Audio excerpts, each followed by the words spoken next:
录制。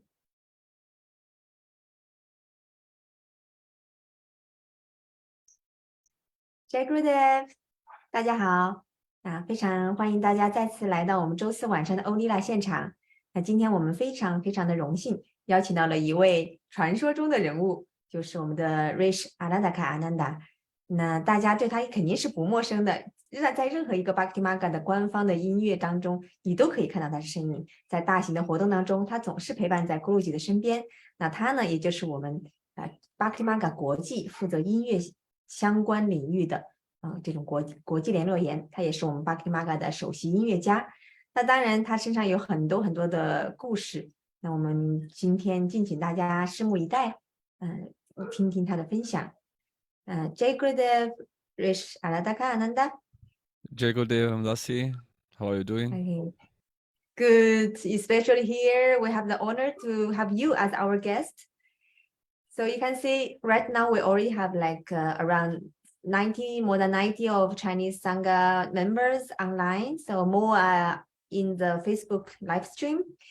So we hope that we're going to have a wonderful night together. And thanks again for your availability. I'm very happy to participate, for sure. I'm curious to see what they have to ask. You said it's interesting.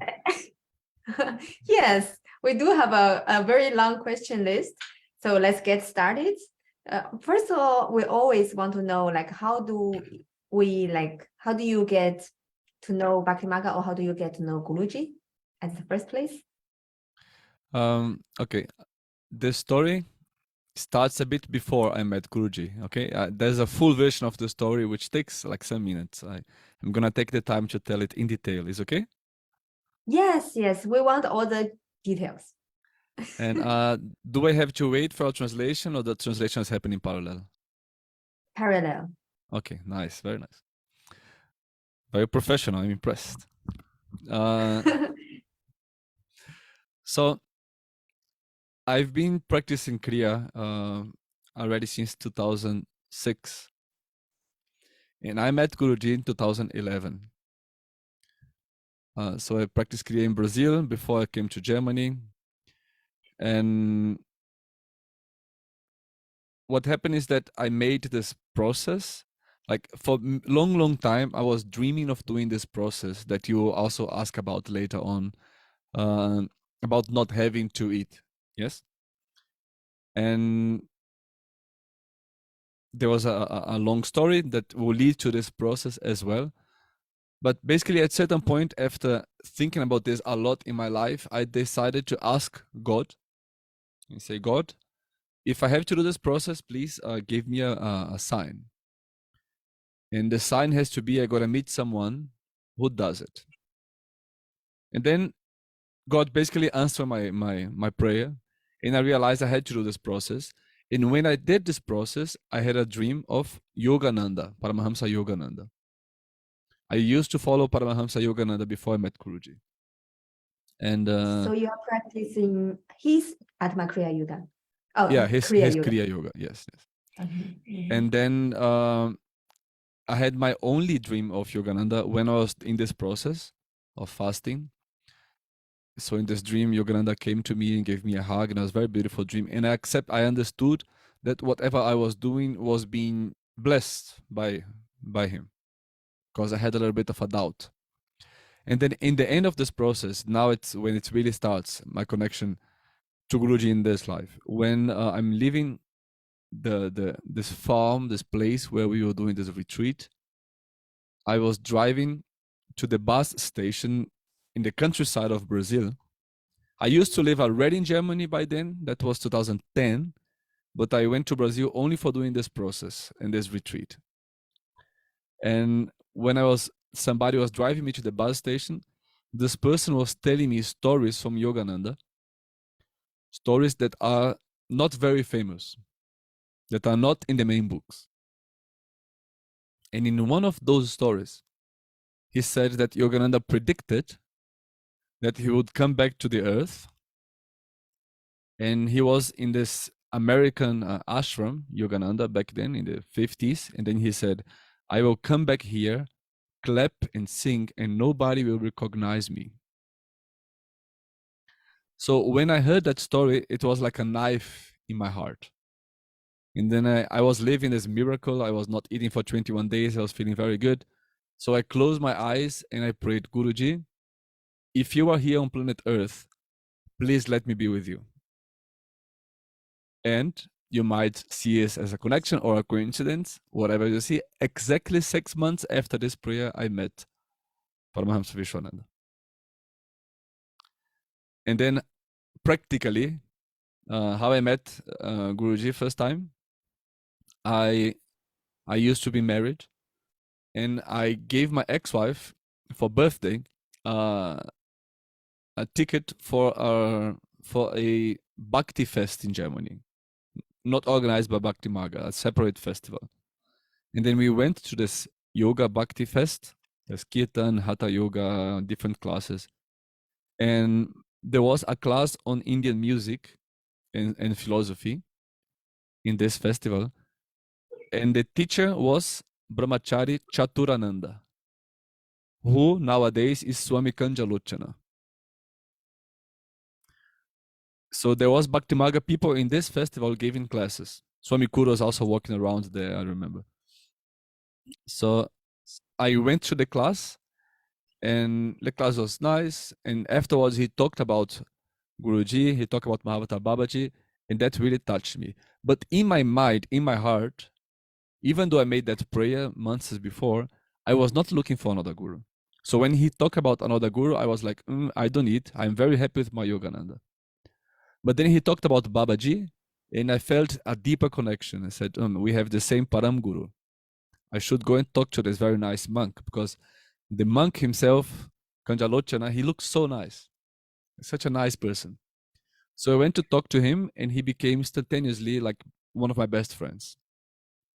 And we talked for 3 hours about spiritual life, about Guruji, about Yogananda, because Swami Kanjalochana was also devotee of Yogananda before he met Guruji. So we have a very similar story. And we were even crying out of love for God in that conversation that we had. So when that they finished late in the night, he said, okay, now you have to come visit me in the ashram. So he was not saying come to see Guruji. Mainly he was saying, come see me in the ashram, and then maybe you can see Guruji as well. Please, if I'm talking too fast, you remind me, yeah, for the translation. So, and then he told me after some time, look, Guruji will be in the ashram on the Thursday. He's traveling in France, and he will be in the ashram the Thursday. We are talking now about 2011. 2011, around September. And my ex-wife then, she said, no, I have the intuition that we should not go on Thursday. We should go. No, he said, it's on Friday. And she said, we should not go on Friday. We should go on Thursday. I said, but the monk who lives there told us to go on Friday. She said, yes, but my intuition says on Thursday. I said, I don't care about your intuition. But the monk who lives there said Friday. But you know how women are. I had no choice. That's how your marriage ends. So there was no way I could convince her. So we just decided to come one day earlier and spend one night here in case Guruji doesn't appear, like her intuition says. But in the end, her intuition was correct. Guruji arrived one day before he was planned to arrive. We spent the day in the ashram, and then suddenly, like 10 in the night, Guruji arrives. And I remember very nicely how Guruji appeared. He came traveling by car, and then instead of going home, he went to the lobby. I was in the lobby at that moment. And first I saw Guruji from far away, and Guruji was dressed in black jeans with a black jacket and free hair. So like, oh my God, this Guru looks like a rock star. And when I saw him, he was in the door of the lobby. He was in some meters, maybe 10 meters, 20 meters far away from him, inside the lobby. And when I saw him, I could smell the roses, this miracle roses smell that Guruji emanates sometimes for us. So I saw him there, and this smell of roses came to me. And I was a bit shocked. Like, this beautiful Indian Guru dressed in black with jeans, and there's this roses smell. And then he comes to me. When he comes close to me, I had some flowers, because I had this little culture of Indian culture. When you go to a guru, to a master, to somebody important, you always bring something to give to that person. So I brought flowers, and I said, Swamiji, we came here for your blessings. And then I gave these flowers to Guruji. So when I gave these flowers to Guruji, before he actually took the flowers, he touched my hand, and then he took the flowers. And when he touched my hands, his hands were extremely hot, like crazy hot, not normal. And I felt this very hot hands touching me, and then I was, oh my God, what's this? Then I look at Guruji's eyes, and Guruji's eyes were like a darshan eyes. He looked deep inside of me, and his eyes like moved a little bit. So it was everything in a second, like the rose smell, his hands burning my hand, and there's his eyes looking deep inside of my soul and moving a little bit. And then my mind went crazy. I was clearly understanding this guy is not human. He's obviously not human. And then after the seconds, he just became normal. He said, so how are you? What's your name? Where you come from? And Swami Kanjalochana introduced me already like this. So this is Luis from Brazil. He's a musician. He lives on Prana. That was my introduction to Guruji. Because it was 6 months after I did the Prana process. So that was my first meeting with Guruji. And it took me like 2 months with my fighting with my mind until I fully accepted he's my Sadguru. Everything that I was practicing before, I can just throw back and I jump on Guruji's boat, because that's the boat that brings me to Narayana. Very beautiful story. So just to add some details, but because you mentioned the miracle rose smell, it's kind of special. It's because even we stand together, it could be you smell and I didn't. So it's Guruji choose who can smell that smell. So we call it miracle smell, miracle rose smell. But I asked Guruji, that's a very interesting thing. I said, Guruji, in the beginning, in the first 1-2 years, very often I felt this rose smell from you. Guruji would touch my hands, and my hands would smell like this, even after taking shower 2-3 times. And after a certain point, this stopped. I don't feel this smell again since many years. And I asked Guruji why. Nowadays, I smell whatever perfume Guruji had.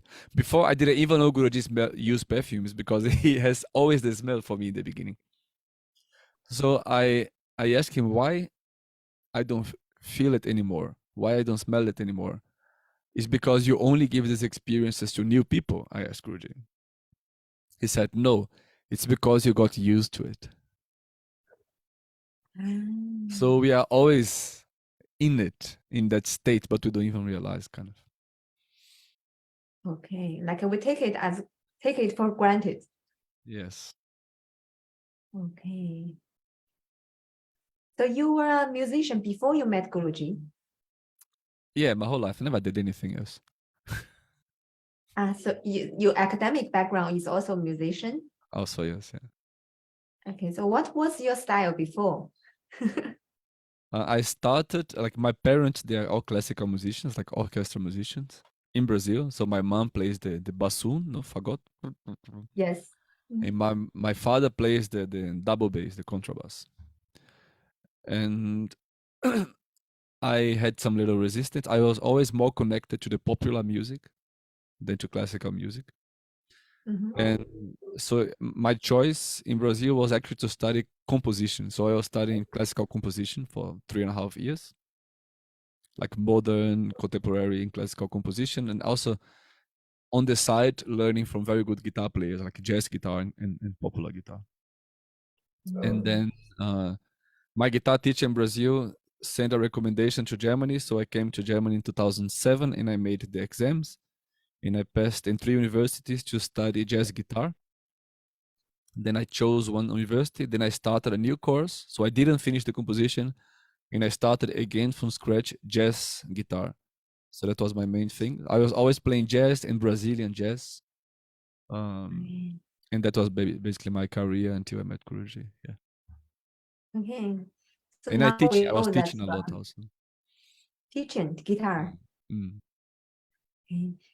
So now your passion about the Indian music, it's because out of your love for Guruji, or it's natural inside of you? Obviously, Guruji plays the biggest part in it. But because even though I was playing jazz and guitar, I always had this spiritual thing inside of me with the Kriya. And I was in Brazil in the Yogananda Center, also play music there. So actually in Brazil, I already learned a basic of harmonium and tabla since 2005, 2006. I got initiated in Kriya, in Yogananda's Kriya 2006 and Guruji's Kriya 2011. But in 2005, I was already going to the center and I learned in a very simple way some kirtans in the harmonium and the basic of tabla, and I was already playing. So when I came to Germany, I was already playing very simple kirtans. I remember this. Radha Radha Radha Govinda Jai Radha Radha. That from Yogananda. Everything from Yogananda's tradition I was already playing. So that was not totally new for me. Then the style, of course. And in Brazil, I had Hare Krishna friends. I had friends from Brahma Kumaris, another spirit organization. So I had already contacts with different organizations and friends. So it was not very new. I already had a connection with Indian music, but I didn't see music as a spiritual path until I met Guruji. I didn't understand the depth, the deepness of the name of God. I still was brainwashed by the Kriya concept that the most important thing is the meditation and the pranayama. And music is something that helps you a little bit, gives you a bit of devotion, and gives a little break to the meditation. But then with Guruji, I understood that actually it's the opposite. The pranayama, the meditation is very important because it cleanses us and purifies us so that we can understand the power of God's name. Because everything that we need is just in God's name. God's name is God himself. And our pranayama, our kriyas, help us to understand God and God's name because they are one thing. So actually, I just understood it better after Guruji. Before, I didn't have this understanding. But I was always, since some years already playing some kirtan. Well, yeah, that's very beautiful. So, because in China, our really, devotional music is still like progressing at the beginning stage. So what would you want to say to the to the Chinese Sangha member who are really into this area? The most important thing, the most important thing is not to accept any excuse of your mind for not doing it. Oh, my voice is bad. I'm out of pitch. It's too difficult. I don't have the patience. This is all your mind. Guruji clearly shows that every devotee should have some qualities. It doesn't mean that everybody should take music as one of the main seva, one of the main dedication. Of course, that's going to be more natural to some people. But every devotee of Guruji should know how to do puja, isn't it? If you are devotee of Guruji for some years and you don't do puja, can you imagine Guruji's face talking to this person? What? You are my devotee for 3 years, you don't do puja, you don't even know how to do puja? What he's going to say? We know already. Every devotee of Guruji should do japam. Yeah? Every devotee of Guruji should like to do kriya, atma kriya. And similarly, every devotee of Guruji should feel comfortable in singing some simple kirtan and should develop this love relationship to sing in the name of God together with other devotees. So that's the first thing. It should be natural for everyone. Don't let any fear, any paranoia from the mind be on the way. Just do it. And then how seriously you're going to take it, how you're going to practice it, that's another story. But you should be able to participate and at least clap and sing along. In Manjira, is super easy. Everybody can learn in 1 week practice, even less. So that's the main message. It is a practice for everyone, not for a little group. Sit around, clap, sing along, participate. It is part of a spiritual sadhana. It's very important for the Sangha. It's also very important for the Bhakta because it's one of the most beautiful expressions of devotion. and it brings our mind to a state that's very important for us. It changes us from inside out, and yeah, it's a practice that in itself can give you Guruji, can give you Narayana. So don't let any excuse stop you of loving bhajan, of participating in bhajan, for singing along, for clapping along. Kirtan is participating, is participation, is sangha. Yeah, I have heard that like Sankirtan, they use some like devotees, they just use kirtan as their sadhana to reach that state. Yes, many saints, they kirtan as their main practice. I mean, many of the favorite Guruji's saints, like Tukaram, Namdev Maharaj, Dhyaneshwar, Sant Kabir, Saint Mirabai, Saint Ramadasu, Saint Annamacharya, their main practice was only the name of God and composing poems to God that they were singing in a musical way and doing kirtan. It doesn't mean they didn't do some pranayama, they didn't do puja, they did everything. But their main practice of those people was this. And the Lord himself came down and appeared to them innumerous times through their devotion. So kirtan is, the name of God is a practice in itself that can give you God himself. And Guruji has said it infinite times. Yes. Yeah. Thanks for helping us to understand the deepness. So it's not just like we are just having a good time together, just sing and clap. Not that simple. No. It's the highest expression of every sort of relationship that we might have with the Lord. You know, once there was some guru from India, whose name I'm not going to mention, that criticized Bhakti Marga Kirtan. He said, no, Kirtan should lead to meditation, this guru said. And these people, they're always like dancing. And then Guruji said, it's very wrong what he says, because Kirtan expresses every relationship that the jiva has with Paramatma, that the soul has with God. So it can lead you to meditation, and you can find God in your calmness if you sing a very meditative chant in a kirtan. That's one aspect of many. But the friendship aspect with God, you can express in kirtan.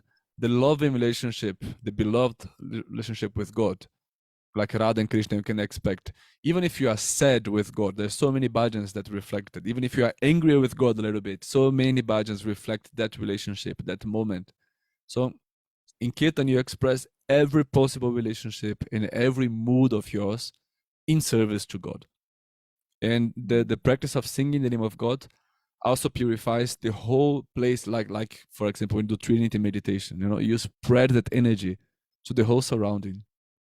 It's very purifying for the place where you are. So after you first met Guruji in 2011, you quickly jumped into this musician seva, or there is some how to say sometime in between? Yeah, I was also working outside in the first 1-2 years. Actually, I stopped totally working outside in 2015. In 2015, I still did a little bit of work outside. So I could not do much seva, but I did whatever I could. And since the beginning, I always from the beginning on, I already helped in the music, even though I was not as good as a kirtan singer or as a musician for kirtan, but I was helping at least playing the guitar a lot in the beginning, until I became a better kirtan singer, so I could actually sing with the people here, because that actually happened. Of course, Guruji is my ultimate kirtan teacher, but also singing in the group, I give all the credit to people like Bhavani, Shes, Firuza, Mayuran, because I was really sitting with them and learning with them. And it took me 2 years for them to allow me to sing one bhajan with them. Really? Yeah. And I'm so grateful for that. I mean, I would sing in the temple, in the praise, but in the main events with them, I was just supporting because I was still learning. I would sing in the prayers, singing my own style things, but like, let's say, there is Gita commentary, and then there's time only for 1-2 bhajans. And then I was the person who was actually waiting and learning. And I learned so much just from the association of playing with them and with other people who are also very good. So I'm very grateful for, I consider them also my bhajan teachers. Apart from my experience, from learning from outside and here and there, I did take some lessons when I can. I still take some lessons nowadays in Indian music and singing and everything. But that's how it started. So Sorry your about the seva, specialty. the main question. Yeah. Sorry. Yeah. And then I remember like a couple of times I came here doing events, and I actually did some different seva, like cutting wood or cleaning the snow, things like this. But doing events, I was always doing music. And Dharmananda was the international music coordinator of Bhakti Marga, no? And Dharmananda passed away in You heard, okay. 2013. For sure, many of you heard the story when Guruji was there and he passed. It was very beautiful. There's a CD No, called. no. There's a CD No, when called. you say here. I will tell you. So there's the CD called Remembering Dharmananda with the songs. Many of the things that we sing are for him, like the melody of the Guru Stotra was composed by Dharmananda. Akanda mandala karam vyaptam yena. And many of the old bhajans that we sing. Like the bhajan that I sing, one of the bhajans that I sing on the Kirtan sessions is from Dharmananda. I recorded to honor him. The Radhe Govinda, Radhe Gopala, Hare Yeah, I Rama. love that one. Yeah. Radhe Radhe Radhe Sham. That's composed actually by Dharmananda. So he passed away in 2013. And then I was asked to take the international coordination of Bhakti Marga music. So that's where I officially took that role of being, let's say, the head of music for Bhakti Marga. 2013. So yeah, let's how to say, back to the process you mentioned. In 2 months, you were struggling to how to say, take Guruji as your Satguru, because you thought like you already have your own Satguru and you don't need another one. So I guess that kind of process many of us we are facing. So could you share like what is crucial for you to make this click, to make this change? To listen to my heart and not to my mind, which is a very important, sometimes difficult process. Yeah. But basically, that's and be open to the signs. Life is giving you signs. Guruji, in the form of life, is giving us signs. So, but the most important thing is that my mind was fighting because I was always in love with Yogananda, and I was so happy with my spiritual path. I was very happy. I was not complaining about anything. And then Guruji came into my life, and he was so similar to Yogananda, even his face and his hair, and that's play with our minds a little bit. And but the fear of making an offense, of leaving one guru, was stopped me. And so it took me some time to understand that Guruji, just to accept that if I follow Guruji, which is such a great saint, I can never be making any offense to any other gurus. Understand? First thing. And then I didn't let my process stop me of coming to see Guruji. I still came, trying to be open-hearted because Guruji is so attractive. And I came and I still experienced Guruji and his miracles and the people around him and the miracles with the people around him and his teachings. And that allowed me to see deeper, to see the truth more, and to experience deeper. And obviously, the signs that were coming again and again from different people, and at certain point, even from Guruji directly to me, that in fact there's no difference between him and Yogananda himself. But that's a personal experience that I don't preach about it. It's a very personal thing.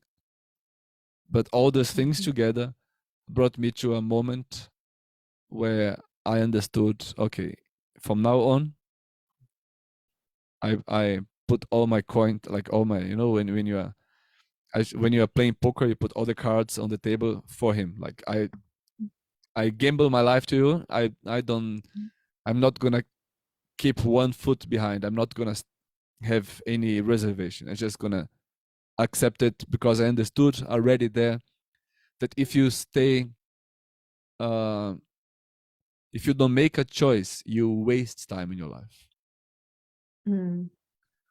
If because of fear, I will try to walk both paths and go a bit here, a bit there, a bit here, it was clear for me that I will be wasting time. So the call was strong enough, the miracles outside were strong enough, and I said, you know what? It's Guruji, we go for him, and he is everything. And I was right. Happily. So you have a confirmation when you say you are right? I have a confirmation that he's the best guru on earth, and that he's one with the same guru that I had before. There's no difference between them both, almost. And I have a confirmation clearly that he's my Sadguru since many, many, many lives, and I belong to him. He belongs to me, and the only right thing to do is to follow him in life.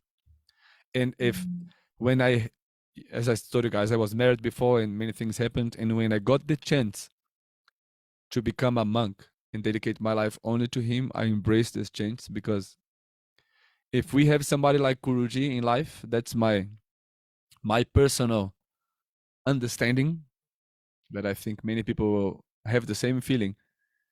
If you have somebody like Guruji in your life, we should always choose to be as close as possible to him. Not everyone is supposed to leave their homes and go to the ashram, Shipitnilaya, or any other ashram. Not everyone, obviously. There's different dharmas. But observe the signs, follow his instructions, and be as close as possible to him. So when the chance was given to me, when this door was open, I could become a monk and see him and go to his house and sit with him and travel with him. I realized if I keep my old attachments and don't take this chance, I'm going to be very, very, very stupid. A chance is something very rare. Take the chance. So how did the chance happen? Do you mind to share the details? Somebody wrote here, how do you know that Guruji is my guru since many lives? Because he told me. So also Guruji told you that he was Yogananda? Okay, I will share some experiences. What my direct experience with that first was different dreams that kind of put them together. And then some devotees showed me some picture that Guruji used to manifest in the past, where he and Yogananda are together, are like one thing. It's like Yogananda and he in Guruji is like in Yogananda's hearts. That's a picture that Guruji used to manifest for people in 2007, 2008. Only for some people who had some connection with Yogananda. Guruji manifested this picture. I'm not going to share this publicly here, even though I do have the picture, but I can show to one person. I can send maybe to Ramadasi or to Haruna Kishore Dasi if she wants later, and then she can show to whoever she trusts, because Guruji doesn't like when we talk about those things too much and share this kind of things. No?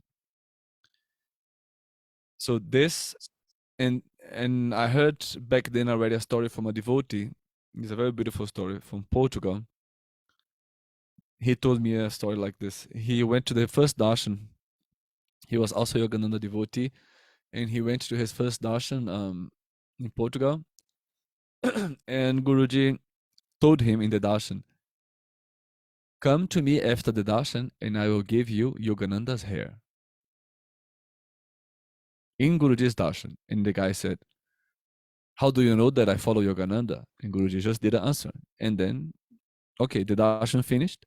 He said, "It is so weird. First, how he knows I follow Yogananda. Second, why he has Yogananda's hair with him. Yogananda passed away in the 50s. It makes no sense." So after the darshan, he was trying to talk to Guruji. He had no chance. The darshan finished. Guruji left. And Guruji didn't give this hair to him. And his mind was going crazy. Or if he's a saint, if he's a Satguru, Why did he say something that didn't happen? Wait to see how Guruji is such a gigantic master. He plans everything perfectly and he tests us. Guruji is always testing our mind. So after this happened, he was going crazy. The asana where Guruji sits to give darshan belonged to this guy. He borrowed a chair of his house to the event organization for making this for Guruji's asana. So on the other day, he drove to the person who organized the darshan in the next day to pick up that asana, the chair back, which happened to be the chair where Guruji was sitting. This guy didn't know that Guruji was sleeping in that house. But when he reached the house, Guruji already left to the airport. But when he reached there, he knocked and said, "So I came to pick up the chair." And the person said, Guruji slept here and he told me something to give to you. I said, "What?" "He told me something last night as well, but he didn't give me." I said, "Yes, Guruji took his own hair, made a bunch, and he told me, give to that guy." And then the guy was like mind blown, because the night before, Guruji, without anybody telling him, Guruji knew he was a follower of Yogananda. Guruji said, "I will give you Yogananda's hair." And then Guruji take his own hair and gave to him through the person. So he was playing with his mind. That's another story that confirms. And my direct story that confirms is when I was having one conversation with Guruji. And I heard that story from, that prophecy in the beginning that Yogananda said, "I'm going to come to America, sing and clap." And I know that Yogananda went to visit that ashram there a couple of times. So that prophecy was already fulfilled by Guruji. And the fact is that the monks, most of them there, they actually kind of ignored Guruji. And the main person, the main president of Self-Realization Fellowship back then, which was a direct disciple of Yogananda, she refused to come down to meet Guruji. Because there was this rumors about this young guru that many people say he's incarnation of Yogananda, he looked like Yogananda. So she actually, instead of coming and check, she refused to come. So instead of, I had this doubt still in me, but instead of asking Guruji directly, "Guruji, are you this?" I asked like this, say, "Guruji, why she, the president, didn't want to come down to see, why she was not able to recognize you?" That was how I asked. So by Guruji's answer, I would have my confirmation if he is that or not. And then Guruji said, "I gave her the feeling of not coming down to see me. She didn't do anything wrong. Because if she would recognize me, it would be a collapse in their organization." So like this, Guruji confirmed to me that he is that, and that's it. There's more stories and infinitas here. Hi, Deepika. Long time don't see you here in SPN. Where have you been? Lockdown. Lockdown. Another story. Do another story, actually. Very sweet story. Yeah. And then let's stop talking about Yogananda, because this is a public satsang on Facebook. And Guruji is so amazed, we don't need to talk about his past incarnations. We don't need. We don't need to spend so much time talking about the past, because he himself, Paramahamsa Yogananda, he is the best thing ever. Paramahamsa Vishwananda. Sorry. Yes. He's the best. Yeah, he's the best thing ever. We don't need to spend so much time talking about the past, although even though it's so sweet. So let me just tell one little story. I was in your neighbor country, Japan, which I know politically you guys are not friends, but the population is a friend, the culture are friends. You are very close. Even the alphabet's the same. And you know that when Yogananda was a teenager and Yogananda's mom died in the beginning of the past century, Yogananda was very sad when his mom died, and he took holidays and went to Japan. Nobody almost knows the story, but it's true. Yogananda went to Japan for holidays. Yogananda always loved Japan. And Guruji likes Japan very much. So we were in a very old hotel in Japan, and Guruji was sitting. Can you help me? How you call this furniture where in old houses there is this chair, table, and a mirror where ladies sit just to comb the hair? Like cosmetic. Like there's makeup, a chair. Makeup table. Nowadays you don't have this anymore, really. It's just like a chair, a table, and a mirror. So ladies would sit just to comb the hair. So there was a thing like this on the hotel. Guruji was sitting there, and he was combing his hair with a brush in the middle, like dividing the hair in the middle. Guruji never divide his hair in the middle. Look at the picture behind you, Ramadasi. Guruji always combed his hair to the back. Always, yeah. So he's sitting on this hotel there. I love the story so much. It's so sweet. And then he's looking at me through the mirror. I'm helping him, whatever, in the hotel. Only me and him in the room. This is 2018 in Japan. No, 18 not. 16 actually. Whatever, something like this. And then he's coming his hair and says, look how I'm doing, like in the past. And I'm thinking, in the past? My mind is, Guruji never in this life, I never saw any picture of Guruji splitting his hair in the middle. And he's like, look, like in the past. And he's like super happy, sitting and brushing his hair. In my mind is like, what Guruji is talking about? I never saw Guruji doing this in the past. Why he's saying this? And then he turned his chair, looked at me and said, Yogananda, you idiot.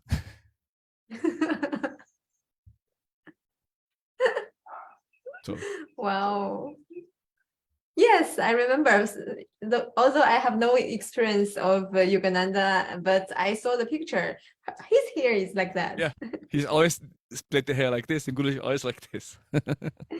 Yeah, I was wondering, he has a very interesting taste for hairstyle. Yeah, it's a different century, different decades. Yes. Yeah, let's talk about the current life. So how about the story of you have this chance to become a monk? It's like before you get divorced, or you were already divorced? I mean, of course, the legal divorcing process took some time, but after actually, Guruji. Okay. I don't know. There's almost everybody here in the group listening are women. Okay, when I tell this story fully, normally make people cry, and I feel a bit bad about it. But if you want to go there, because no problem. The story is connected to my daughter who passed away. Oh. Okay. So, and everything happened with Guruji in our lives. Shall I tell this story? Do you want to hear? Don't cry yet, whoever is crying. I feel the atmosphere is a little bit. Yeah, I feel the atmosphere a little bit heavy. I don't have any problem sharing the story. It's a very beautiful story, but okay, it's life-changing. Yes. It's definitely life-changing. Okay, I'm gonna go there. So people just grab your napkins. So let's go. Oh, maybe not. Maybe you don't feel anything, but usually when I tell this, is for some people it's not easy. Tears are essential in life. Yeah, you have to cry, but we have to cry for Krishna, for Narayana, for Guruji. If you don't cry for God, life is useless. If you don't cry for God, life will gonna treat you so good that you're gonna cry more. You're gonna cry for Maya. Either you cry for God or cry for Maya, and that's the beauty of life. Okay. Let's see how I start. So I met Guruji. Let's rewind. 2011. And when I met Guruji, I already had tickets bought to fly to India. Okay. With my ex-wife. So I flew to India, to Varanasi in Vrindavan, and I was actually doing this process, if Guruji was my guru or not. I was in love with Guruji, I had pictures with him, but I was like still in the internal process. So I flew to India, spent 1 week in Varanasi, 1 week in Vrindavan. And when I was there, I had a secret plan with my ex-wife to marry spiritually, because we were just married legally in Germany. But we decided to enter one of the oldest Shiva temples of Varanasi, and spontaneously ask the priest if he would marry us and see what happens.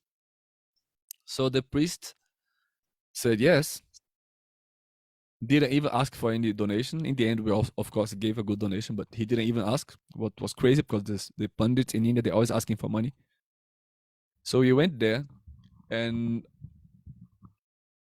he just brought us to a Shiva Lingam in the side and did the whole 1-2 hours mantra chanting, walking around, and garlands. And then, because in Western world, when people marry, we always make a ring. Yeah? Normally in India is Mangala Sutra, but we also wanted a ring. So we went to a corner shop and made some wedding rings in the street. The guy was in the streets, like in India, in the floor, making the ring for us. Okay. Then we came back to Germany, and one of the first things we did was to see Guruji. When I come to see Guruji, I was very happy about that deep spiritual wedding in the Shiva temple. And I was proud to talk to Guruji about that, because I thought it was so spiritual. But that was actually the first time that Guruji was a bit harsh to me. I came to talk to Guruji. Guruji's eyes went straight into my wedding ring and said, in his face, I was, look, Guruji, I'm married. He was already holding my hand. And I was expecting Guruji to be super happy with that. And Guruji's face closed. He was like, what have you done? And it was the first time that I experienced Guruji unhappy with me. First of many. And yeah, one of question about that is coming. Oops, not necessarily. Okay. So I didn't know, but sometimes later, we discovered, some weeks later, we discovered that my ex-wife was pregnant. And then we came in the darshan and told Guruji. Back then, I think we already said Guruji is Guruji, finished. He's our life. We went to Guruji and said, Guruji, she's pregnant. Guruji looked at us and said, of course, I know. And pregnancy came. And throughout pregnancy, when it was more developed, it was bigger, the belly, Guruji would always come to us and ask, so when is the hospital day for the birth? And we would answer, no, Guruji, we're going to have a natural at home in a pool with a midwife, natural birth in warm water in the living room. Guruji said, okay. Some days later, we meet Guruji again. So when is the hospital? No, Guruji, you forgot. We are doing it at home. Some weeks later. So when is the hospital? No, Guruji, you forgot again. We are doing it at home. Okay. Because that's how Guruji gave us messages. Guruji very often doesn't say directly.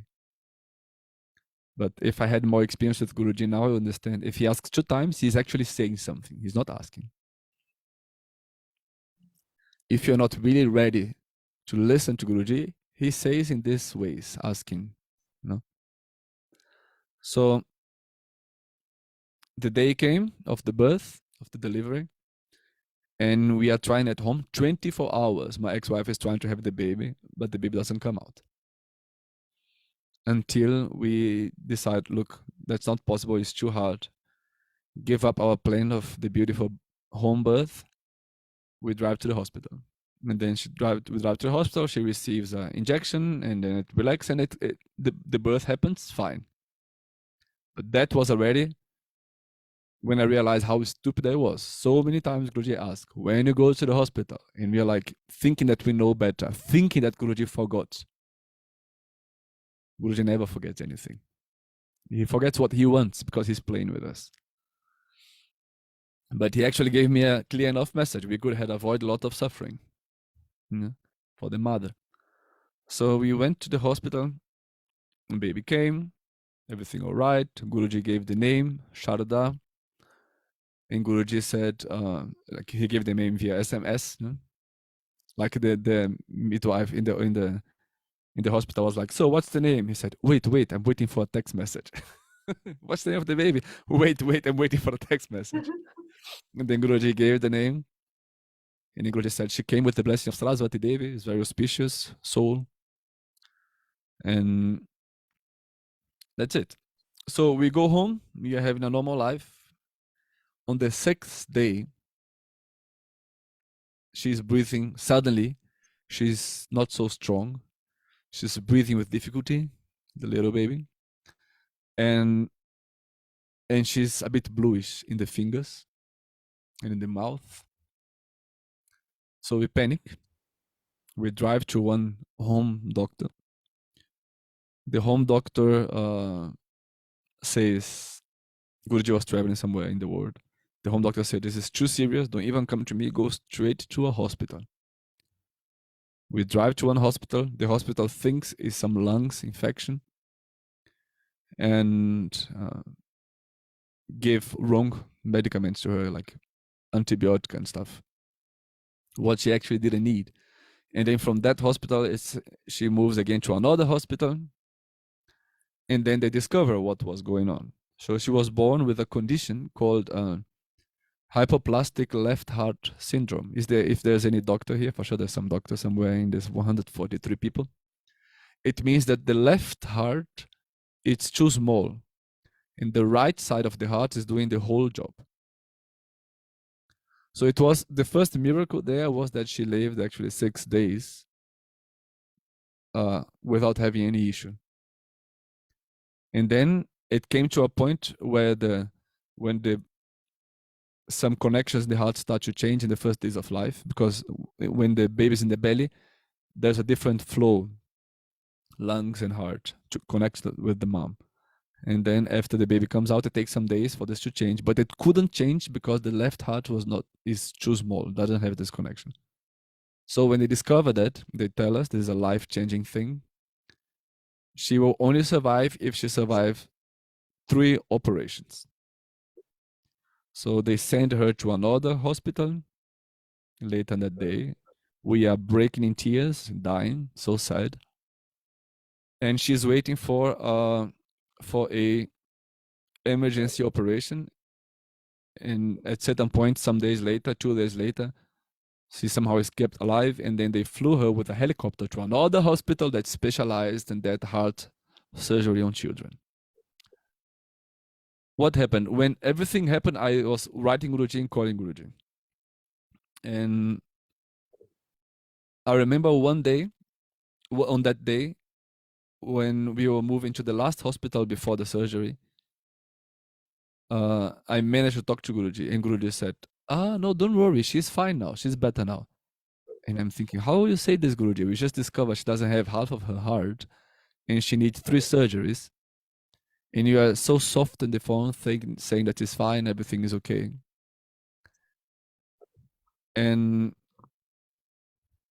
some days later, the doctor of that hospital told us, look, you guys are very, very lucky. So when she was on the ambulance from one hospital to the other, actually, just before I talked to Guruji on the phone on that day, she actually passed away in the ambulance on the 6th day. Her heart stopped, even her blood stopped flowing. But for some reason, she came back to life. And the doctor said, we actually gave up, but we keep trying just because we have to. But we didn't have any hope she would come back to life. But she just came back to life. And I understood that Guruji was doing something there because Guruji was so relaxed. So I know, okay, Guruji brought her back to life. And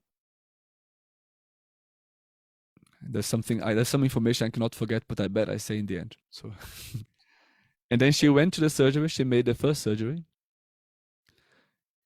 And it was amazing. She made this first surgery, and the doctor said, let's delay the other surgeries because she's recovering too good for that surgery. Let's wait that she grows up more. So they put a little shunt, a little artificial thing on the heart, and she was basically a normal child, growing normal, making her sound. It's just a normal child. After one, they said she would spend at least 6 months in the hospital. But after 1 month, she was already with us at home, having a normal life. And Guruji was always helping, manifesting Vibhuti, helping with everything, and saying things that would help her so much, you know. With only one surgery. Yeah, only one surgery. She actually only did one surgery.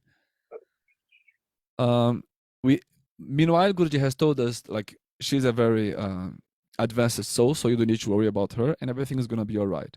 And Guruji told us she came like this to clean up the karma of the family of the mother side. One of the reasons she came like this. And he said, he herself doesn't really have karma. Like, she's okay. Don't worry about her. And he always would say, everything will be all right. Everything will be all right. So we have 6 amazing months with her and bring her to Guruji and everything. And she just became like a normal child that we had to control. At certain point, we even stopped having to carry, like, quickly. We didn't have to control her oxygen anymore. Everything was fine. Like, you know, the oxygen in the blood, everything. She was just like a normal child with only one surgery. And one day I was playing a concert outside, and then I received a message from my ex-wife saying, hey, come quickly here, something's happening. There's 3 ambulances in our house and our baby is not all right. So I leave my job that I was playing and I drive. And you know what happened? Like, Sharda, the baby, she was in the arms of the grandmother, and then suddenly she breathed and left the body on the 6 months. You remember what Guruji said? She came to clean the karma of the family side. She was on the arm of the grandmother. And the ambulance came, this and that, and everything. So I go to the hospital, driving behind the ambulance. They are trying, of course, to save her, but actually there's nothing more to be saved. And I'm there inside of that room. Like the nurse and the doctor say, look, we tried.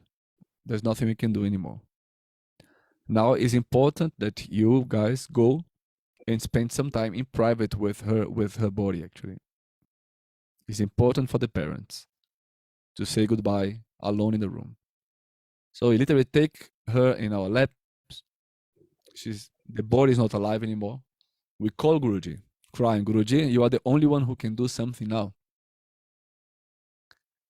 And Guruji was super, like, in this most difficult moment of our lives, Guruji was actually very strict with us. He was even making harder. I said, I told you that you should have done this and like this, and no, she doesn't want to come back. He said, she is finished now. Her karma is finished. I talked to her. Guruji said, I've been with her. She wants to move on. And then we say goodbye. And Guruji tells what we have to do next, of course. And then I come back home after this. We drive home, and one of crazy moment happened. Like, when I reached my house with my ex-wife, which is 15 minutes from Sri Pitanya. Back then I was living 2 villages away from the ashram. Like, almost all the residents of Sri Pitanya entered the cars of the ashram, and they all drove to my house.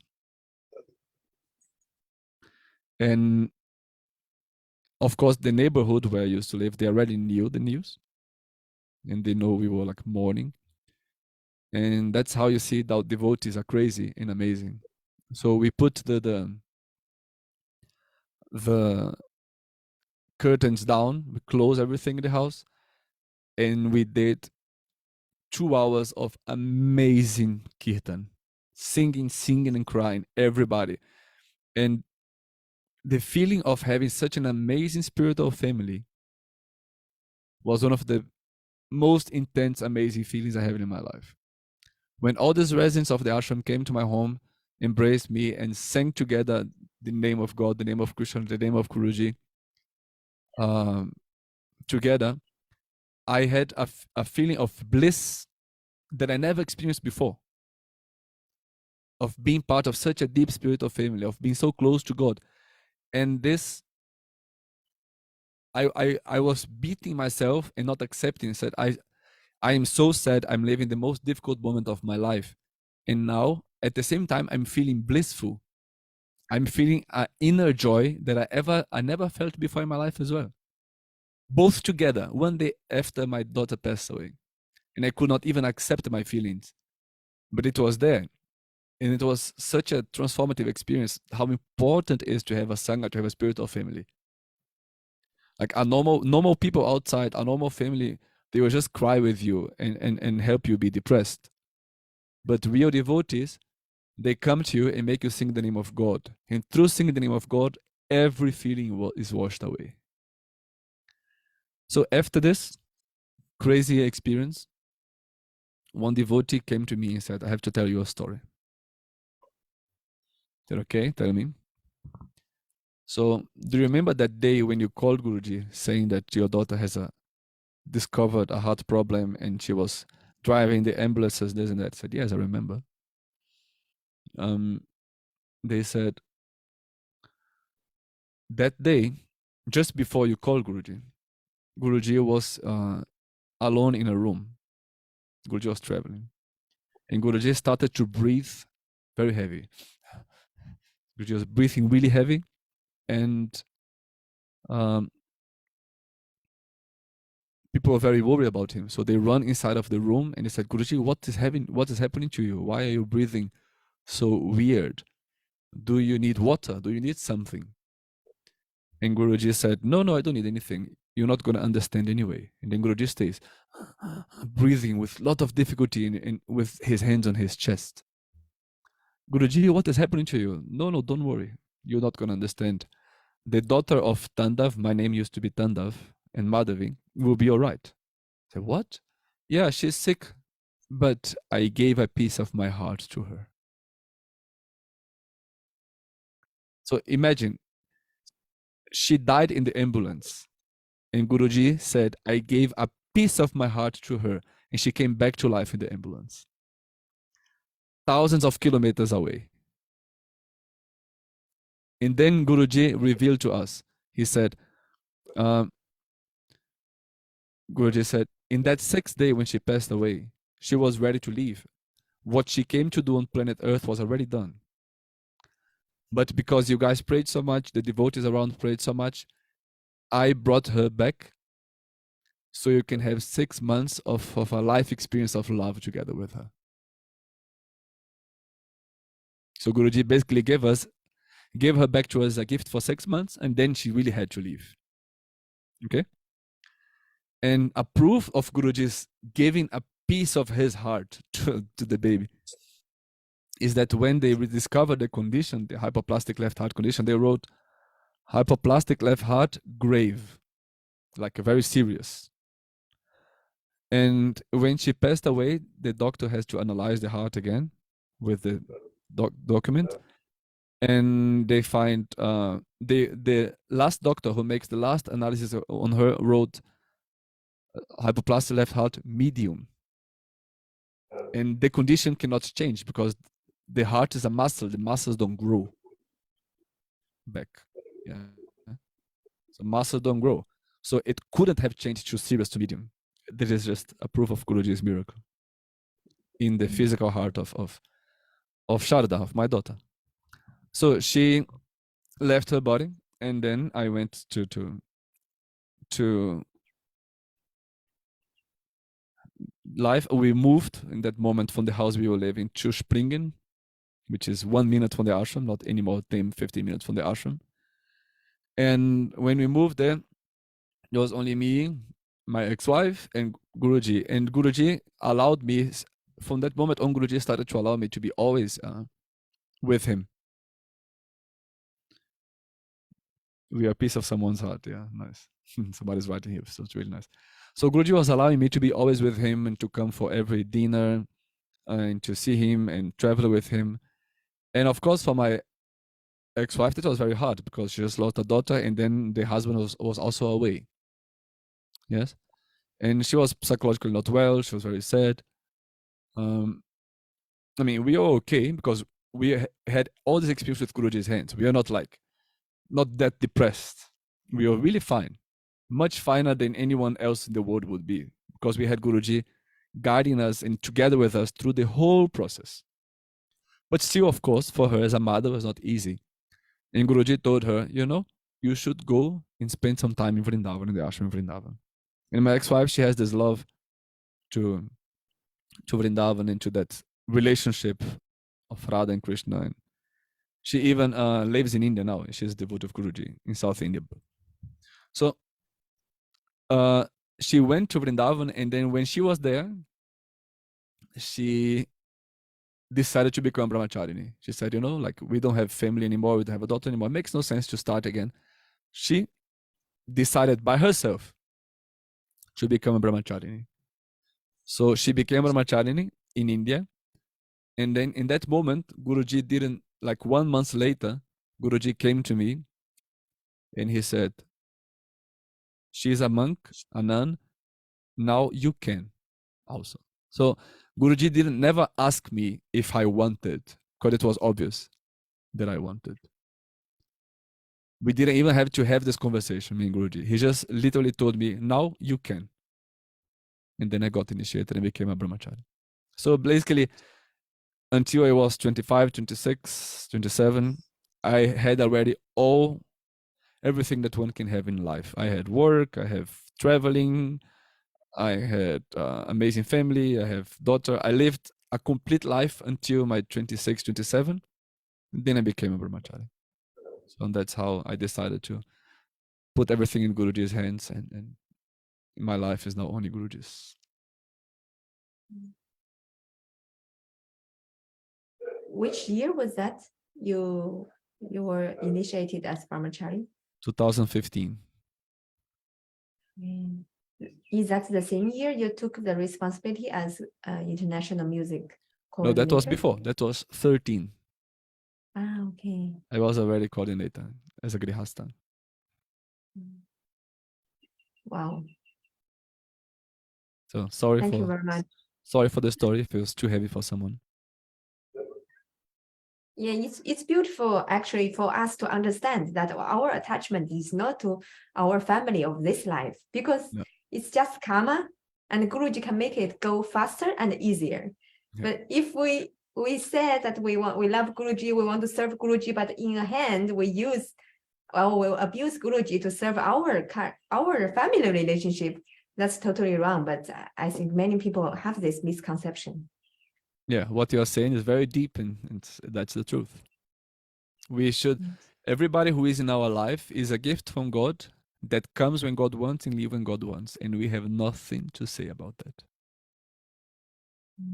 So we have just to be grateful for every relationship that we have, but if we have to be aware of our attachments. Of course, we can't say, you cannot be attached to your mother, you cannot be attached to your mother, to your daughter, friend. Of course, there's always be attachment there. But observe it. Read the Gita. Observe it. Be ready for these moments, because these moments will happen in life. We don't need to lie to ourselves and believe that people around us are not gonna die. We don't need to lie to ourselves and believe that we are not gonna die. Everybody's gonna die. Why are we lying to ourselves? Why are we not getting ready for this? Why are we not making death our best friend? Because if we think about death, life is not superficial. If we think about death, we make life serious. We don't waste the most important opportunities. If you think about death, you make the right choices. Like, shall I take this new job that's going to take me totally away from doing any seva for Guruji? Or shall I better don't lose the opportunity of doing seva for Guruji in this life? For example, just a little dumb example. If you think about the moment about the fact that we can leave at any moment, Life is not superficial. We put God in the right place in this mathematical equation called life. Sincerity. Sincerity, yeah. And of course, congratulations that this year you were initiated as Rishi. Thank you. Yeah, is there any story behind that you would like to share with us? Because we know it was a surprise for you. It was, yeah. Right? Yeah. Rishika, Ananda Kishori, was you the year before or 2 years before initiated? I was initiated in 2019. 19 already. Wow, Yes. long ago. 3 years. Yes. Senior Rishika. Thank you.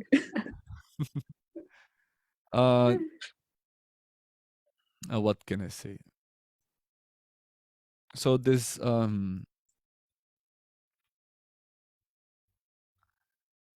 there's not a very strong story that I mean, there is some things that I could say, but for sure you guys have more interesting questions. But there was things that happened in my life with Guruji, and even mistakes that I did. And throughout this, those mistakes that I did, that Guruji was really angry, and he said, I expected you in this life to become Rishi Swami and everything, and serve me in all those ways. But because of my mistakes, I kind of missed this chance. He said it. So, and then at certain point, he told me that he forgave me. And I was just living as a brahmachari and doing my normal seva and everything. But inside of my heart, I didn't forgive myself. And I was always very interested, like, in spreading Guruji's glory, in Guruji's name. Through Kirtan, as you see, I'm always glorifying Guruji in the Kirtan, at least saying Prem Se Bolo Satguru Swami Vishwananda Ki Jai, so that everybody in all the videos hear Guruji's name. I'm always talking about Guruji. I always cared about spreading Guruji and learning everything that we can learn about Bhakti Marga. But I understood that maybe it was not supposed to be my dharma anymore, because I'm just not good enough for that. And I was not forgiving myself for many things that I did. And I thought Guruji was also not forgiving me. So on the moment this year that Guruji actually initiated me, for me, it was a feeling like, okay, actually, it's okay. I can move on. I don't even to think of mistakes of the past. This is dumb to think of mistakes. I can move on. And it's time now to take my service to Guruji in another level, because I was always teaching a lot. But as a brahmachari, of course, you can teach if this is your seva, but there's not necessarily your main dharma. And as a rishi, it becomes your main dharma to teach and to spread, you know. So he kind of officialized what my heart was calling. And I have this feeling that Guruji is putting that stamp, like, it's okay, you can move on now, and everything is all right, basically. Yes, like, we cannot imagine how merciful he is. Yes. Like, with his grace, nothing is impossible. That's exactly so it. You said that because Guruji said because of your mistakes, that kind of opportunity was no longer available. So do you have any suggestion for the for the others, like what kind of mistake we should avoid? Honestly, just listen to what he says. If you listen to Guruji, if you are obedient, you avoid everything. But the moment you think you can interpret what Guruji says, and you know better, and you know cosmically, the moment you think you are very strong and you can rely a lot on yourself, that's where we start to become weak as devotees. We trust in ourselves because we know that Guruji trusts in ourselves. Otherwise, Guruji will not come to our lives. But our trust is on Guruji. Whatever Guruji says should be the rule, should be the ultimate law. So if you follow that, you can't do mistakes. You cannot be as stupid as many of us have been in our lives. But sometimes you need to mature the relationship to take it to that level of seriousness. So yeah, you already mentioned that Guruji has like a strong grace towards you. We know as a musician, sometimes Guruji can be very strict, and like me myself saw him like scold at you. So, but we all observe that you kind of have your own secrets of how to handling Guruji's rage, or rage, or heavy grace. So Yeah, do you have rage is not the right word. Of course, with experience, we know that Guruji is never really angry. He's always playing the role that he needs to play. And the moment that Guruji is strict with me is actually when I change. Maybe because I'm Brazilian, I'm too relaxed. I don't change if he doesn't push me. He has to push me and beat me and kick me, and then I change. Understand? Yeah. And I see this dynamics. Like the moments that I really change is when it gets serious. If he's always happy and smiley, we don't put enough effort into changing. Mm-hmm. So we can learn when Guruji is scolding someone else. Of course, there's a lot of personal relationship going on there, but also you can learn from the mistakes of another without judgment. But you don't need always to be scolded by Guruji directly. You can learn like, oh, Guruji is scolding this person because he told this person to study and he doesn't know anything about the Bhagavad Gita. So I will study the Bhagavad Gita. You can learn from the others also, no? But anyway, there's another beautiful thing about that, because when Guruji is not always angry with me, of course, he's also very lovingly. We have everything, you know. There's the right. I mean, Guruji knows when is the right moment for everything. And one thing we have to understand, we have to change ourselves in a way that we can build this relationship to Guruji, that if he has to be very strict, he knows he can be, and you're not going to run away. That he can, if he has to shout at you, he knows that you belong to him, and that you accept that you belong to him, that he can shout at you, and you will accept that he's shouting at you, and you will still love him, and you're not going to run away. If the devotee is not so established in the path of devotion and service, when the guru is strict, he runs away. So there is this other point of view, that when the guru is strict with you, he's actually acknowledging that you belong to him, that you are his dasa, dasi, that you are his servant. And that's ultimately the most beautiful thing, when you have this recognition. If he always treats you cold and formal and polite, it's still not close. When it's close, he's gonna laugh, he's gonna joke, and he's gonna be very strict. And you have to, inside of yourself, allow him to be whatever he wants to be. So that's one of the sides of one of the secrets, what we have to understand about the relationship, because that's the special thing about that opportunity of having a guru in life, like of having a guru incarnated. So it's easier for him to play all these roles. Understand? When he is not incarnate, of course, through life he does many things, or he might appear in front of him if you are very lucky, he might come in a dream if you are very lucky, but mostly he only teaches through life, but that he comes through you directly and play this leelas. It's the name of this satsang, O Leela. And play these leelas. This happens most especially when the guru is incarnated, and this is very, very, very precious.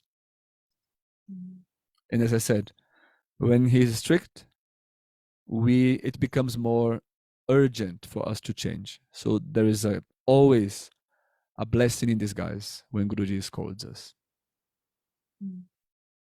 So how about on the spot? Like right in that moment, do you have any suggestions if we are facing Guruji's? About what? Anger spot? Sorry? Yeah, like strict with us. Like at that moment, is there like an appropriate way to react? Yes, you put your head down and listen, and you don't respond back. Yeah.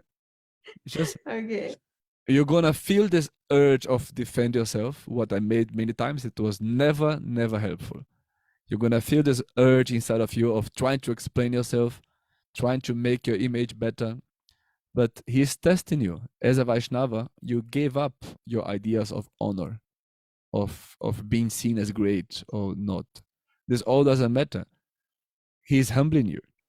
If you are really humble, it's not gonna hurt that much. It's gonna hurt a little bit.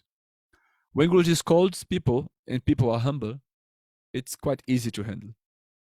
If you are not humble, it's gonna hurt and stay swollen for weeks or months or years.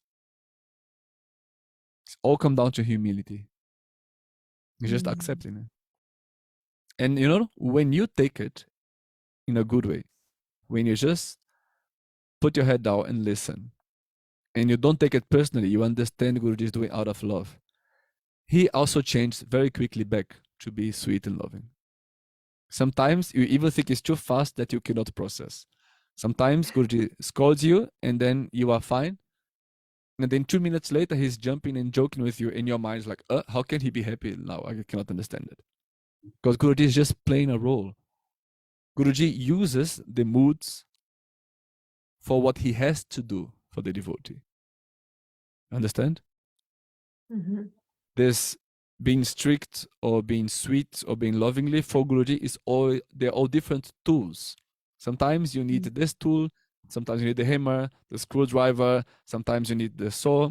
Guruji sometimes needs to be sweet, sometimes needs to be strict, sometimes needs to be ignoring, sometimes needs to be lovely. These are all his tools to create transformation in us. So don't forget that. Yes. Yeah, with that attitude, it always makes things easier. Yeah. And it's also true. It's not only an excuse to survive it. It's 100% true.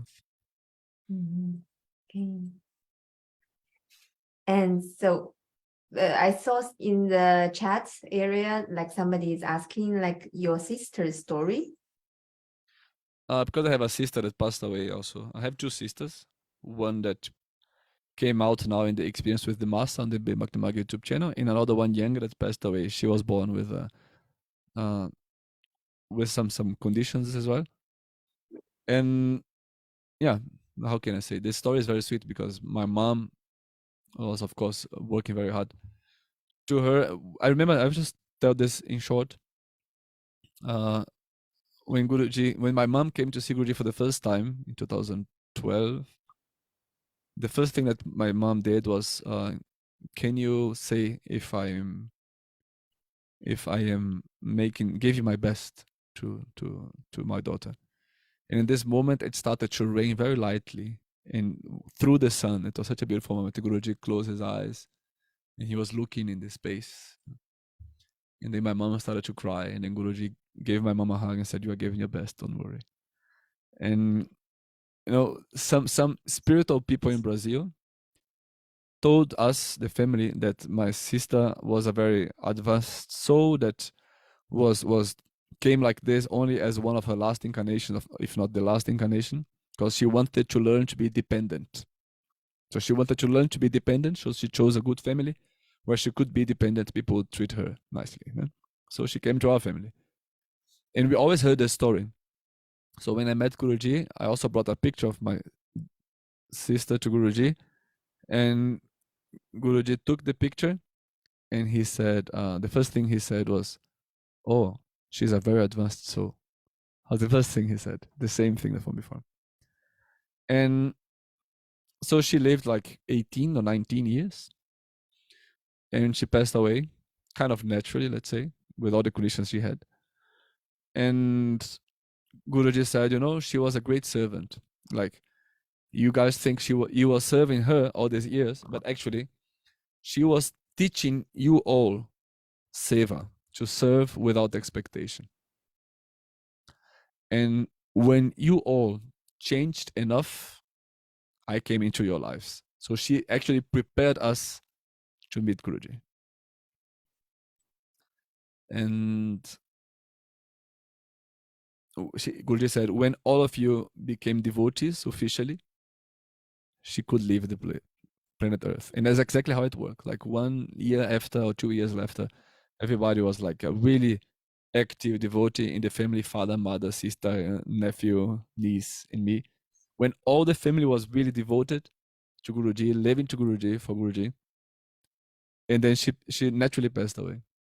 And there's an interesting, after she passed away, so my dad had a little camera, yeah, on her room, so he could always check on her, and the nurse also could always check. And this camera is like a simple camera. This camera doesn't move. If you want to change the position of the camera, you have to change it manually.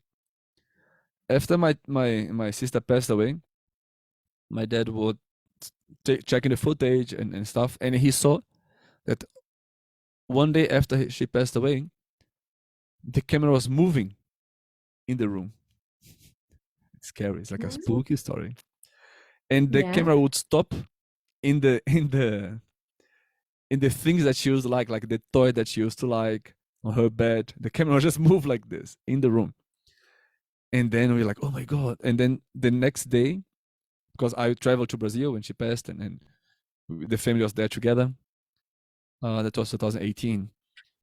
On the next day, when the whole family left the house for some hours, the same thing happened. The footage, we kept the camera on, and when everybody left the house, the camera was moving and always stopping the things she liked. That happened for 3 days in a row. And then we asked Guruji, I sent the footage to Guruji. I said, Guruji, what is this? Like, is she still around? You said she's a free soul, isn't that? And she doesn't need to be around or attached to her house or attached to her body. Why is this all happen? Is that she? Is this somebody else? Or Guruji said, don't worry, she's actually free. She just stay a little bit around because she loves you guys so much. But now after the 3rd day, she moved on. And she just did that to show that she's with you and that she loves you. She was literally moving the physical camera in the room and nobody was in the home. We all have this footage too. And then I had crazy dreams with her. Like I saw dreams with her, like meditating in crossed legs and things. It was really beautiful. Wow. So the whole family was purified by the service to her, so that we can learn what selfless service means, because that's had to be selfless service, to her. And then we can actually learn what is to serve without Guruji.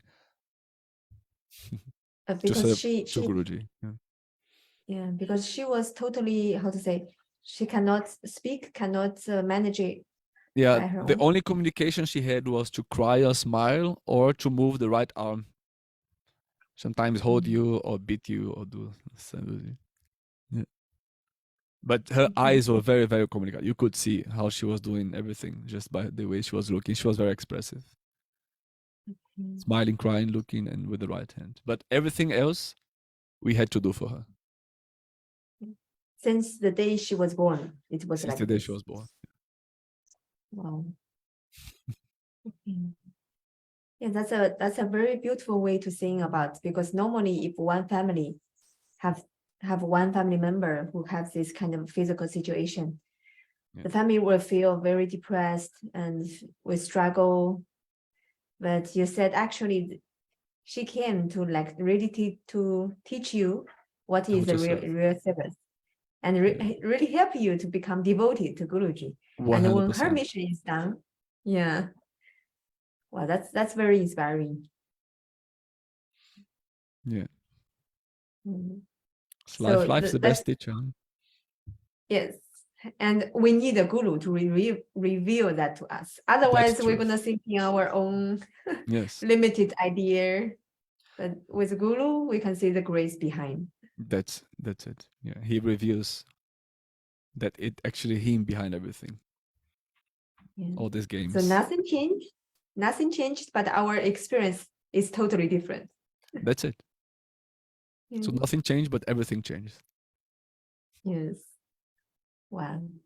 So we're going to talk about a very, obvious topic, like why you don't eat and how did it happen? So I don't need to eat since 11 years and a half, almost 12 years. But if I want to eat, I eat. And I do, like, since I moved to the ashram, I do eat prasad every day, a little bit, at least a spoon of prasad I have.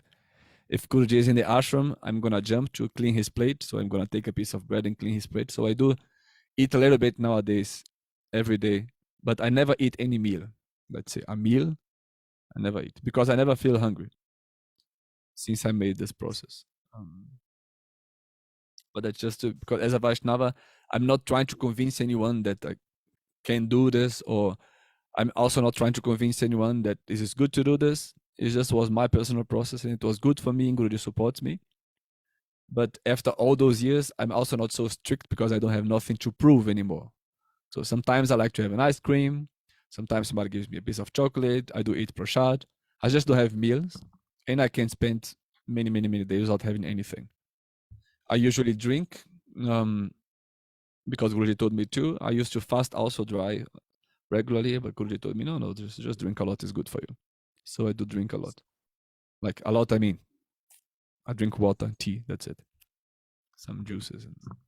But I don't do anything like towards nourishment, like vitamins or calculating anything or smoothie, just for hydrating the body and being able to sing and speak. Otherwise, without water, it's a bit hard for the throat.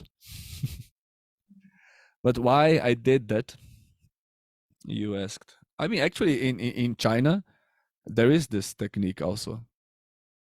I forgot the name. There is this ancient Chinese spirit or religion there that there is this state that many practitioners would achieve. That's also when you stop needing food. But I forgot the name in Chinese. For sure, somebody there is gonna know. Can you tell me? If you say, I'm gonna.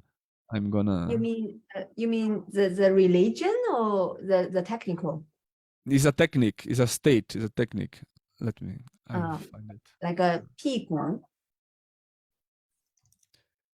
No. No, but there's a name to it.